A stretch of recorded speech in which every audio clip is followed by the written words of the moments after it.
So today I'm going through 10 modeling tips I wish someone had shown me when I first started Blender. The stuff I had to figure out the hard way. Gonna go through all 10 fast. If you're into this kind of stuff, tap the like button real quick.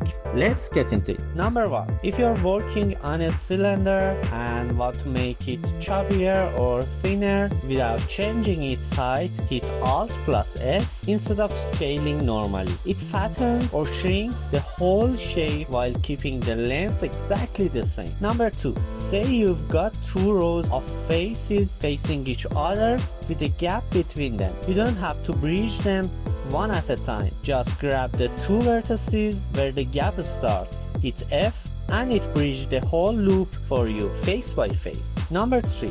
There is this extrude mode called Manifold Extrude. It's under Alt+E. Basically extrudes without adding extra faces on the top or bottom. Really handy where you don't want leftover geometry messing things up. Number 4. When you are beveling edges that are close together and bevels start cutting into each other, hit Ctrl+B to start the bevel. Then hit C while it's still active. That turns on clamp overlap and stops them from overlapping. Number 5. Turn a snapping on. Set it to vertex, grab a point and hold Ctrl while you move it. This lets you easily align vertices with each other in different directions. Number 6.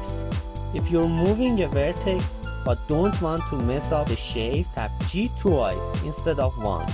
Second tap locks it so it only slides along the edge it's already on, instead of flying around freely. Number 7. If you don't know where the n-gons in your model are or how to even start fixing them, here's a fast way to find them. First, go to your add-ons and enable mesh tools. Then go to select all by trait, faces by sides, set it to greater than 4 and it grabs every n-gon at once.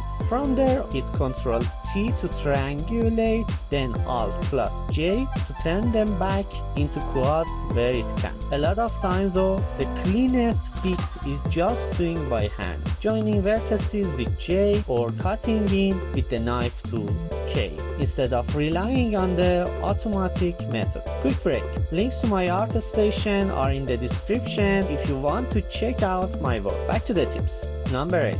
Want a curve pipe without sculpting it by hand? Select 2 edge loops, rotate one of them 90 degrees, bridge them, then treat more loop cuts. It just curves on its own. Number 9. If a bevel comes out distorted or uneven, check whether you've applied scale on the object first. Unapplied scale is one of the most common reasons a bevel looks broken. Number 10. Last one. Before you mirror anything, delete the faces right on the center line first and make sure the edge loop along that mirror boundary is straight.